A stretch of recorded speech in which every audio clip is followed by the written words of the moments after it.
जय जगन्नाथ, जय पंचसखा। दोस्तों, काफ़ी दिनों से आप एक सवाल पूछते रहे कि जो हमारी प्रधानमंत्री नरेंद्र मोदी जी है, क्या वही बलराम है?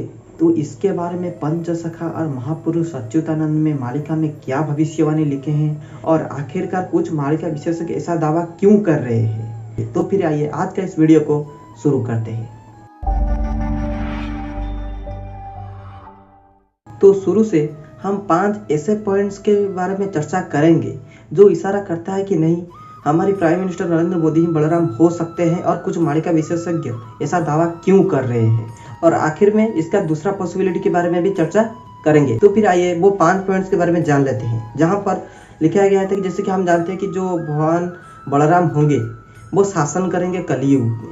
जो महापुरुष ने किए थे कि भगवान कल्कि नहीं, कलयुग में प्रभु बलराम शासन करेंगे, और जब सत्ययुग आएगा सत्ययुग में भी प्रभु बलराम शासन करेंगे। लेकिन बहुत सारे लोग भी शासन कर रहे हैं, लेकिन हम उसमें से बलराम को कैसे पहचानेंगे? तो इसके बारे में मालिका में एक जगह पर लिखा गया था, पोता धन सबु नेब वासुकी। तो यहाँ पर लिखा गया पोता धन का मतलब है गुप्त धन, जो छुपा हुआ धन। नेब का मतलब है ले जाएंगे, अकामी कर देंगे या फिर हड़प कर, कुछ इस तरह से हो सकता है। और जो वासुकी, यहाँ पर ध्यान देने वाली बात है, यहाँ पर वासुकी लिखा गया है कि बहुत सारे लोग सोच रहे हैं कि ये अनंतनाग या शेषनाग जिसे वो प्रभु बलराम से जोड़ कर के देखते हैं, लेकिन वासुकी और अनंतनाग ये दोनों अलग ही सर्प है। लेकिन हम थोड़ा यहाँ पर मान भी लेते हैं कि एंशिएंट ओडिया लैंग्वेज में लिखा गया था, और जब इसे ट्रांसलेट किया गया तो जोड़ी पकाने के लिए कुछ भी हो सकता है, इसलिए मान लेते हैं कि, क्योंकि हम ये जानते हैं कि वासुकी नाग के बारे में ज़्यादा कुछ मालिका में तो लिखा है नहीं, या फिर उनकी कुछ इंपॉर्टेंट ज़्यादा हमें देखने को नहीं मिलेगा। लेकिन जो अनंतनाग है यानी जो बलराम है, उनकी बहुत ज़्यादा रोल होने वाला है, विश्व युद्ध हो या फिर बहुत सारी गुरुत्वपूर्ण भूमिका उनकी होगा। तो हो सकता है कि हम यहाँ पर मान ले कि यहाँ पर जो अनंतनाग लिखा गया है और वो जो छुपा हुआ धन को हड़प लेंगे। तो लोग इसे डीमोनेटाइजेशन से जुड़ करके देखते हैं। जब प्रधानमंत्री नरेंद्र मोदी डीमोनेटाइजेशन किए थे तो जो छुपा हुआ धन मतलब जो ब्लैक मनी था वो एक तरफ से अकामी हो गया था।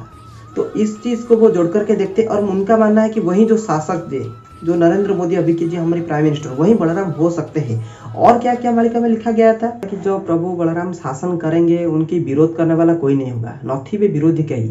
तो कुछ मालिका विशेषज्ञ मानना है ये एक इलेक्शन में होगा। एक इलेक्शन में प्रभु बलराम के जो अपोजिशन होंगे उनको इतनी कम संख्या की सीट मिलेगा। एक पार्लियामेंट में विरोधी दल में बैठने के लिए भी जितना मिनिमम संख्या होता है उस तक भी वो पहुंच नहीं पाएंगे, और इतनी कम सीट मिलने के बाद विरोधी ना के बराबर होगा और प्रभु बलराम आसानी से देश को शासन करेंगे। तो उनका मानना था कि ये 2024 में इलेक्शन हो सकता है। अभी के लिए अगर हम नरेंद्र मोदी जी की पॉपुलैरिटी को देखेंगे तो ये केस तो उनकी कंडीशन में सेटिस्फाई कर भी जाता है। इससे जानने से पहले हम थोड़ा नरेंद्र मोदी के बारे में जान लेते हैं।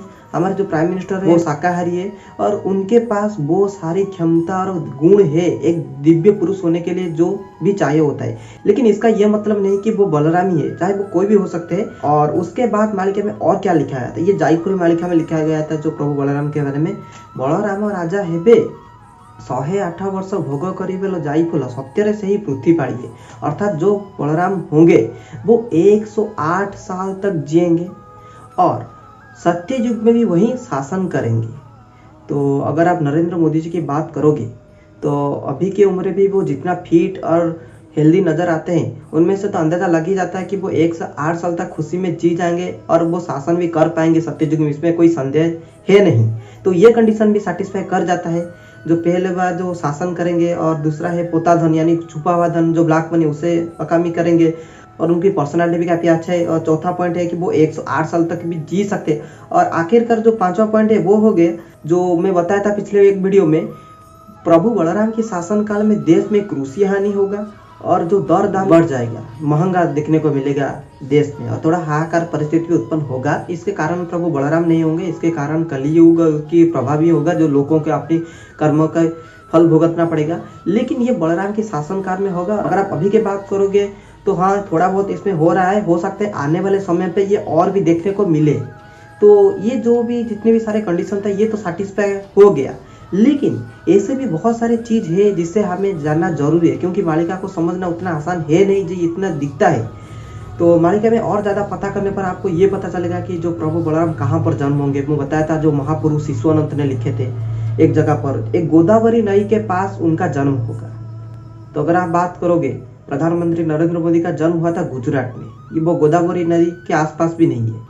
लेकिन उसी वीडियो में मैं आपको और एक चीज भी बताया था कि वहां पर जो महापुरुष ने जन्मी वो लिखे थे, हो सकता है ज्यादातर चांस था कि वो बलराम का ही जन्म के बारे में लिखा गया था, लेकिन ये भी हो सकता है कि वो बलराम का नाम होकर महापुरुष शिशुनानंद का भी हो सकता है। इसकी पॉसिबिलिटी थोड़ा कम है, लेकिन है चांस, तो इसे हम इग्नोर भी कर देते हैं। और इसके बाद भी एक और आता है प्रभु बलराम को लेकर, जो कि वो भगवान कल्कि से बार बार मिलेंगे, वो भी गुप्त तरीकों से।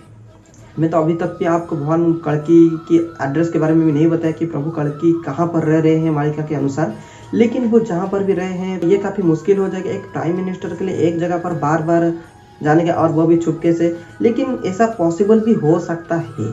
अगर तीसरी पॉइंट की बात करूँ तो शिशुनानंद की मालिका में लिखा गया था प्रभु बलराम सऊदी अरब में जाकर खुद जाकर जंग करेंगे, और वहाँ पर जो मक्केश्वर मंदिर है, मक्केश्वर महादेव, वहाँ कर भी पूजा अर्चना करेंगे तथा बहुत सारे मंदिर का निर्माण करेंगे। तो अगर आप बात करोगे एक प्राइम मिनिस्टर के लिए एक देश में जाकर खुद जंग करना, ये काफ़ी मुश्किल लग रहा है। तो अभी आप बता सकते हो कि ऐसा भी तो हो सकता है कि वो खुद ना जाकर सैनिक से ये कराए, चाहे वो खुद जाए या फिर ना जाए, सैनिक के माध्यम से अगर वो इंडियन आर्मी जो है वो सऊदी अरब को डिफीट कर दिए, तो वही बात हुआ ना, प्रभु बलराम सऊदी अरब को परास्त करेंगे।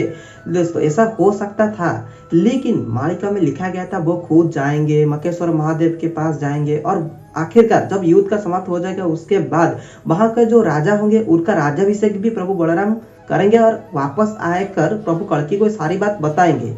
तो जो भी प्रभु बलराम होंगे वो सऊदी अरब जाएंगे, और ये बात बिल्कुल भी सच है। मालिका में इसके बारे में बिल्कुल सही सही लिखा हुआ है। तो वो खुद जाएंगे, ऐसा नहीं है कि वो किसी के माध्यम से काम करेंगे, वो खुद ही जाएंगे। और प्रधानमंत्री नरेंद्र मोदी के लिए ये काम कर थोड़ा मुश्किल हो जाता है, जिससे हमें ये पता चलता है कि शायद ही वो बलराम हो सकते हैं। लेकिन मैं आपको इसके बाद एक अलग सा पॉसिबिलिटी के बारे में बताऊंगा। अगर नरेंद्र मोदी ही बलराम नहीं है तो फिर कौन बलराम हो सकता है? अगर वो प्रभु बलराम होंगे तो ये जो 5 कंडीशन के बारे में शुरू से आपको बताया, ये कैसे सेटिस्फाई उनकी केस में करेंगे, तो मैं अभी आपको वो चीज बताता हूँ।